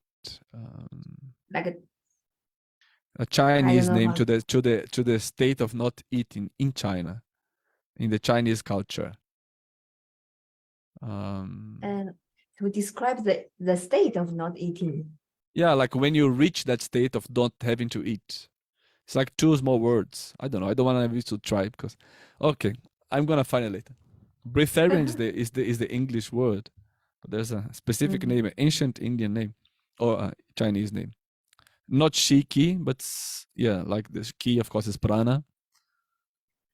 Something with F, full, fun. Okay. Yeah, I'm embarrassed. I have no idea about what you're talking about. Bigu. Yes? Yeah. That's the one? Bigu is the Chinese breatharianism. Okay. Check it out. Bigu. Yeah. Already some participants see it in the chat box. Yes. That's actually, I said that word. But look, it's not important. As this is not Guruji's teaching, no? So I'm not telling anyone, go do it. Not at all. Okay? But I'm going to tell my story here. Since you guys asked. So I read, let's go back to the beginning. We're going back to Yogananda again. It's before I met Guruji. I read the autobiography of a yogi when I was actually a teenager. And then in that book, he talks about two people who doesn't need to eat in their life. Yeah. One is Giri Bala, it's Indian saint lady. She just stopped eating after some process. And the other one is a German lady called Theresa Neumann. She would only eat the hostie, like the every day from the church, the communion, small communions, the body of Christ, and nothing else. And all of them had long lives and all fine. So when I read about that in the book of Yogananda, for some reason that stayed in my mind for many, many years. And after some time, I'm just watching a Brazil TV show, like an interview show, in the middle of the night. And then I see in this interview show 2 people claiming that they became breatharians. They are not eating for life. A Brazilian lady and an American guy, a couple. And they are telling the experience, and they share the experience connected to one person in Australia who channeled a process and wrote a book. And there's a specific process that you do this process, you go through this transformation, and then you don't need physical food anymore after this process. So I ordered this book. I read this book called Living on Light. And the book also talks about Yogananda and everything. And this book was very nice. But every time I would talk about this to my parents, they would be very angry and say, "You're going crazy. Just don't even try this." And so I was just basically studying and thinking about it for years. Yes. And that was it. Life changed. I moved to Germany to study. And I was in an online community about this, where people would discuss about it. And there was 1, 2, 3 people in the community that was saying they lived like that. One of those people was a Brazilian guy. Remember in the beginning that I made this prayer. God, if you want me to do this process that is every day in my mind, give me a sign. Yeah? I said today in the beginning of our conversation. In that prayer, I said to God, and the sign has to be, you present to me somebody who lives like that, and I will spend some time with this person. Because I believed 99% that this is possible, but that 1% was still needed. And I knew by living with somebody like this, I would have this proof. So I asked God, if you give me this sign, I will understand that I have to do this. So I was, after some time in this online community, and then there was this Brazilian guy traveling around the world, giving talks about it and about yoga. This guy to happen to be a friend of mine nowadays. He's just releasing a documentary, a very nice one. So this guy is called Oberon. I brought him to meet Guruji once, was very sweet. He lives like that, he and his family, brothers and father and mother. And he wrote in this group, he said, look, I'm traveling in Germany. I'm between Munich. I'm in Munich, and then I have to go to Paris, and I have a week free in between. Is anyone here in Germany and could keep me at your home? And I wrote, I live exactly between these 2 places you said, Munich and Paris. I was living in Saarbrücken in Germany. And if you want, just come and stay in my place. And like this, he wrote and he confirmed. And then 1, 2 months later, this guy was in my sharing my room with me and saying, and I was like, I realized, Guruji, God answered my prayer. The guy was there, he was just drinking water. We were doing yoga in the park. He was super strong. He was giving talks, and we were running and doing everything. And yeah, and he was there just drinking water and sometimes like a herbal tea and this and that. And that was it. So it was very, very mind-blowing. And I understood my prayer was answered. So now God gave me the sign that I actually should go there. I made my promise to God, if you gave me the sign, I do it. Now I have to do it. So the family of this guy has like a retreat place, a little farm where you go and you make this 21 days process together with other people. When you enter the process, somebody's already on the 5th day, somebody's on the last day, like everybody's doing it at the same time, but people in different stages. So you, in the beginning, you already see people finishing the 21 days without eating, and they are fine. So that's very good for our brain. No? So I went there, I did the process, and it was easier than I thought. The first 7 days, you don't even drink. It's 7 days dry, no water at all. No water, no food. And on the 3rd day, of this dry phase, I had this dream with Yogananda that I told you, it led me to Guruji. Yes. So, and after this day, I have also some purification. I vomited a lot and this and that. And then on the 8th day, you start drinking a little bit, and then you just drink, and your body starts to build up, and somehow you are fine. And that's why when I left this and I was driving to the bus station, the guy told me the story about the Guru reincarnating, and I prayed and I met Guruji. So it's all connected. So I made this 21 days process and it worked. And I met Guruji, and after 1 year, I went to visit my family in Brazil, and my mom forced me to do a blood test, and everything was fine. So in 2012, after 1 year living very strict like this, because the first year was really, really strict, and then my blood was perfect. And since then, I never made any other blood test. So I didn't do any exam, but I'm healthy, and Guruji says I'm healthy, and that's it. But the deep reason why it motivates me to do the process without being something egoistical, let's say, was because for me, everything started before I met Guruji. So I wanted to prove the existence of God for myself. So I knew if I'm not eating and I'm kept alive, it's God inside of me that's keeping me alive. It's not the machine. So that's what was my main motivation. It's God inside of me that's keeping me alive. God exists. God is real. You know? And then when I met Guruji, I was already in this process. And Guruji always gave me support. Sometimes he jokes because he sees me eating prasad and says, look at this liar, they are eating. But once I asked Guruji, you make this joke with me when I eat prasad, but Vaishnavas believe that prasad has God himself. You can have moksha, you can have liberation just for prasad. Like if I deny the prasad, I'm being offensive and stupid, isn't it? Guruji said, yes. You cannot deny the prasad. So that's it. So for my personal experience, it's very good. But I always say, if I would have met Guruji before the process, probably I will not do this anymore. Because when I met Guruji, I found what I was looking for.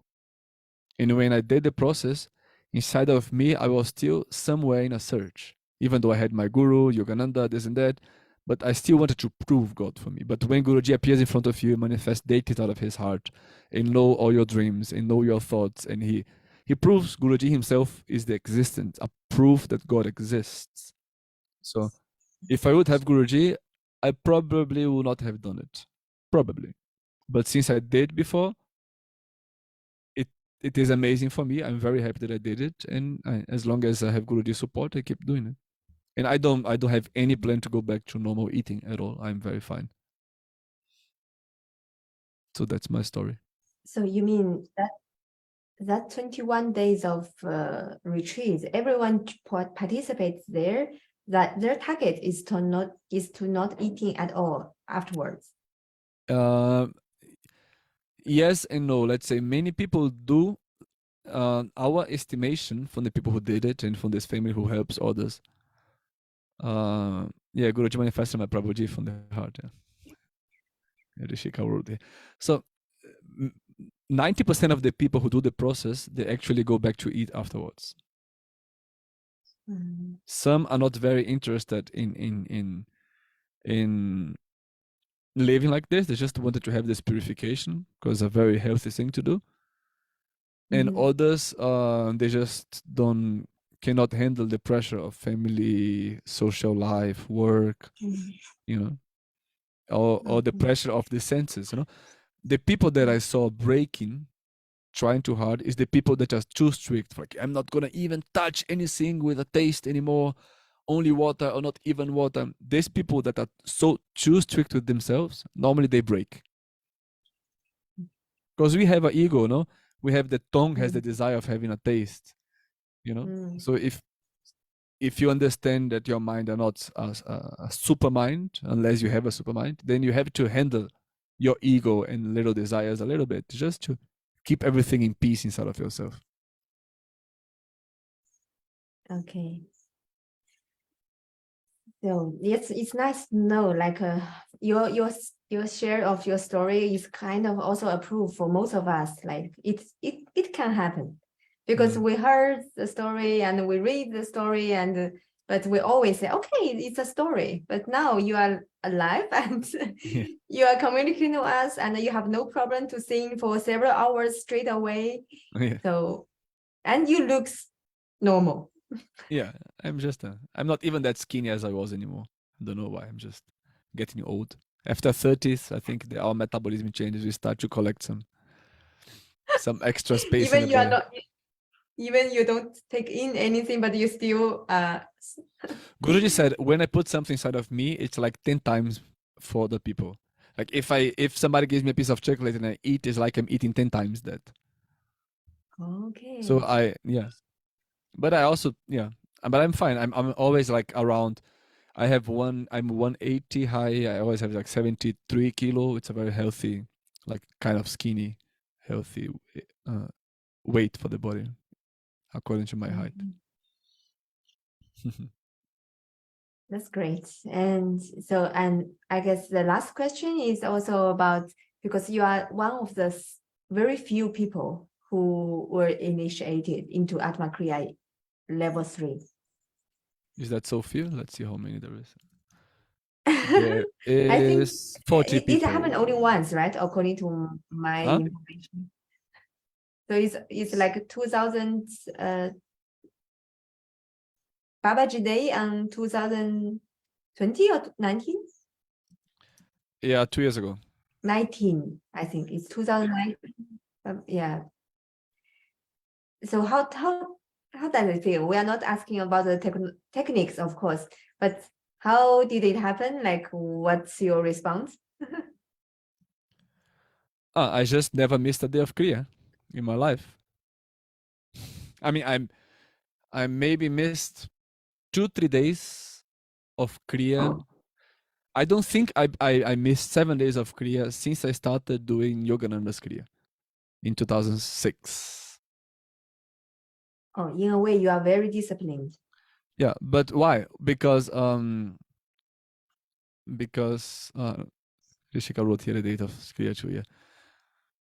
Because people with the perfect, sometimes just lack of discipline and lack of love for the practice, some people have, but I see some other people thinking, oh, if I don't have half an hour at least to do at least some of the techniques, then I don't do. I don't have this. I'm gonna do every day at least a minimum with love. No, at least this 5 minutes main Kriya and sitting a little bit, I'm gonna do every day. And if I can, I do more. Nowadays anyway, I have to do at least first, second, and third Kriya. And that's gonna take some good minutes anyway. And if I have time throughout the day or before sleep, then I do pranayamas and I do everything else. But I just took Guruji's words for, like, not for granted. Like he said, you can do only the main Kriya if you want, but never miss a day. Yogananda said you have this minimum or that maximum, but this minimum here, never miss a day. So I always said, doesn't matter what, I'm gonna do at least that with love. And that's what I've been doing, and that's why it works. Normally people are just too hard to themselves, and they somehow end up skipping days, or they just don't have enough discipline to be reminding themselves. One thing is important for me: don't leave spiritual practices to be done only at the end of the day, puja, kriya, because in the end of the day, big chance you are tired and then you give up, or big chance you sleep in the middle, big chance you don't do with the feeling because the whole day has been through. As much as you can, do your spiritual practices as soon as you can in the day. I always do after morning prayers. I mean, Abhishekam, I do anyway in the prayers or in my room if I don't have service in the temple.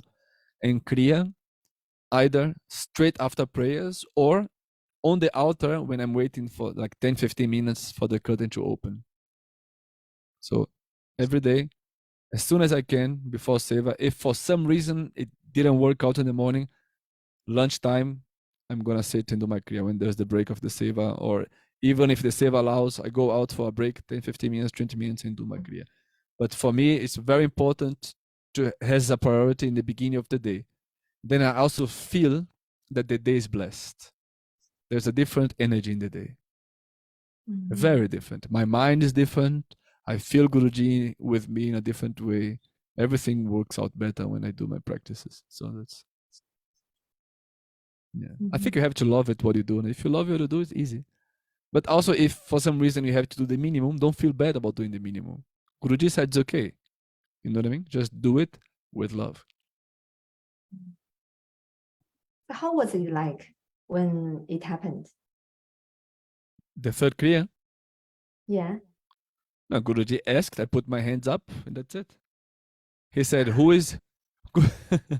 We were in the temple here, and Guruji asked, anybody here is doing second Kriya for 5 years and never missed more than, I don't think, a week in all these 5 years? And I said, yeah, me. I was one of the few. That was it. I just don't stop. Yeah. Nice. So now we like, well, our time is almost up. So Yes. of course we won't miss the chance, because you are a musician who accompany Guruji for such a long year. So would you please like perform for us something? Let me...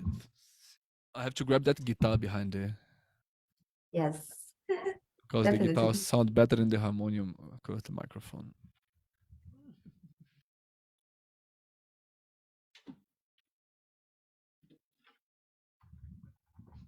So,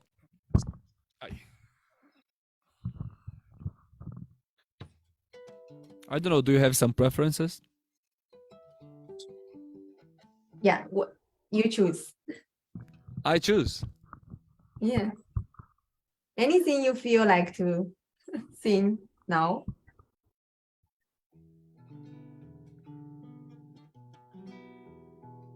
Can you hear the guitar? Yes. Will you sing with me? You don't need... It's better if people sing with a muted microphone because of the lag of the internet. But if I don't see your mouth moving, I can see you guys here. I'm gonna stop, okay? Okay, so let me send the invitation. Like it's already, well, our show today is close to the end. So everybody, if it's convenient for you, please open your camera, and we can sing together with Rishi Anandaka. Of course, it's Kirtan, he sing, and we can just follow by our own. You don't need to unmute yourself, but please just if convenient, open your camera so we can have an interaction as an appreciation for Rishi's time today with all of us for such a long 2 hours. It passed very fast. Tum hi Bhagavan, mere Satguru Swami Vishwananda. It means you are the Lord, my Satguru Swami Vishwananda. Tum hi Bhagavan, mere Satguru Swami Vishwananda. You think you can quickly type the lyrics in the chat box? Yeah. It really helps.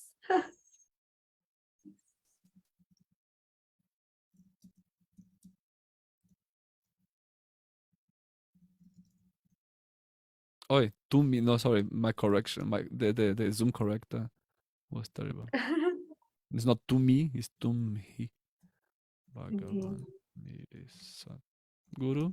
So maybe we can remove spotlight to allow everybody see everybody. Yeah.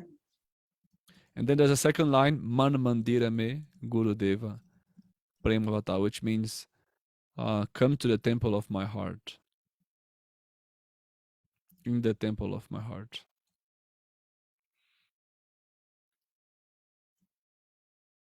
So let me change my view. Yes, nice.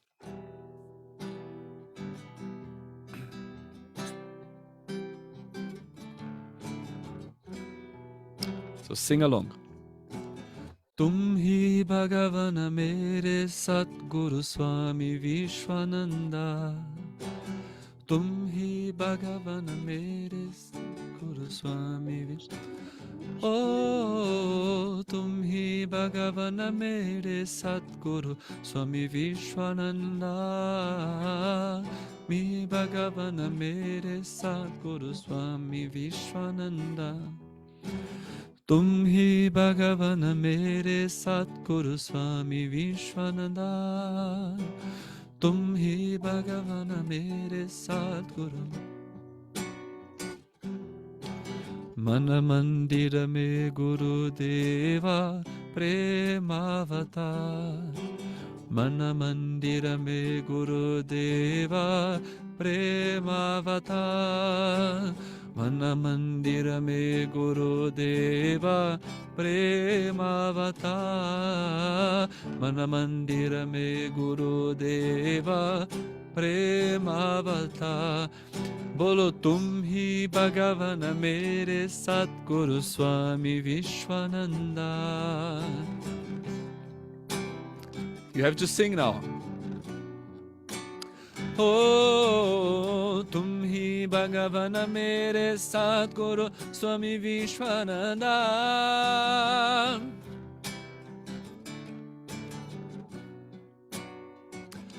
Oh, tum hi Bhagavana mere Satguru Swami Vishwananda. Oh, tum hi Bhagavana mere Satguru Swami Vishwananda. Oh, tum hi Bhagavana mere Satguru Swami Vishwananda. Tum hi Bhagavana mere Satguru Swami Vishwananda. Come to the temple of my heart, Premavatar. In English. Come to the temple of my heart, Premavatar. Come to the temple of my heart.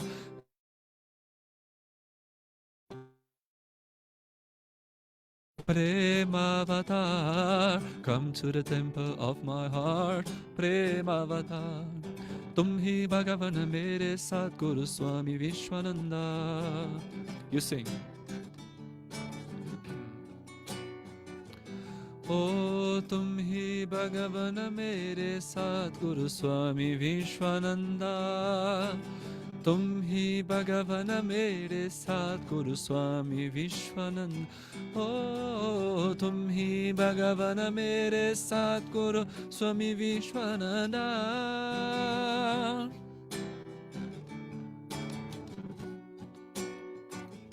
Bolo tum hi Bhagavana mere Sadguru Swami Vishwananda. Oh, tum hi Bhagavana mere Sadguru Swami Vishwananda. Jaya Jaya Guru Dev, you Jaya Jaya. Bolo Jaya Jaya Guru Dev. Shri Vishwananda Guru Dev. Shri Vishwananda Guru Dev. Bolo Jaya Jaya Guru Dev. Jaya Jaya Guru. Bolo Jaya Jaya Guru Dev. Sing Jaya Jaya Guru. Bolo Jaya Jaya Guru Dev. Bolo Jaya Jaya Guru Dev. Tum hi Bhagavana mere Sadguru Swami Vishwananda. Oh, tum hi Bhagavana mere Sadguru Swami Vishwananda. Om Namo Narayanaya. Sing. Om Namo.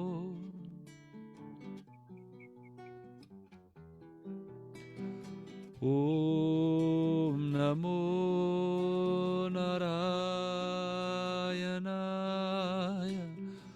Om Namo Narayana.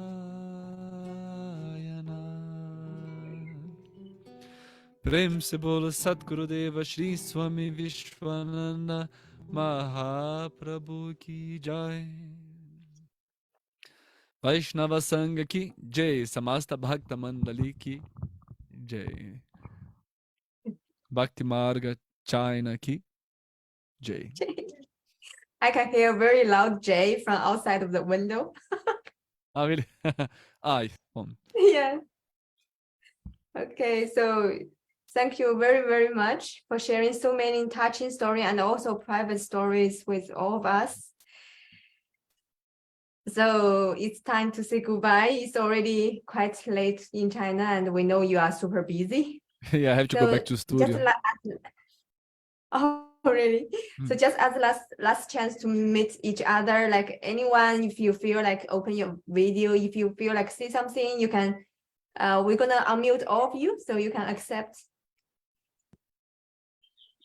Thank you very much. Jai Gurudev, thank you. Jai Gurudev, Jai Gurudev. Thank you very much. Thank you. Thank you. Thank you. Grace. From the China. Thank you so much.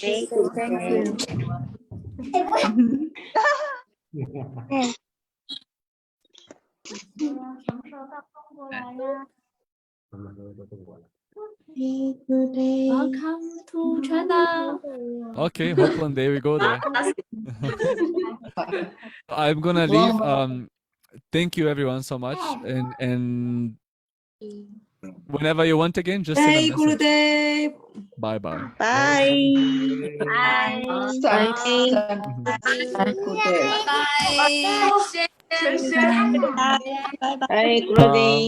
Gurudev.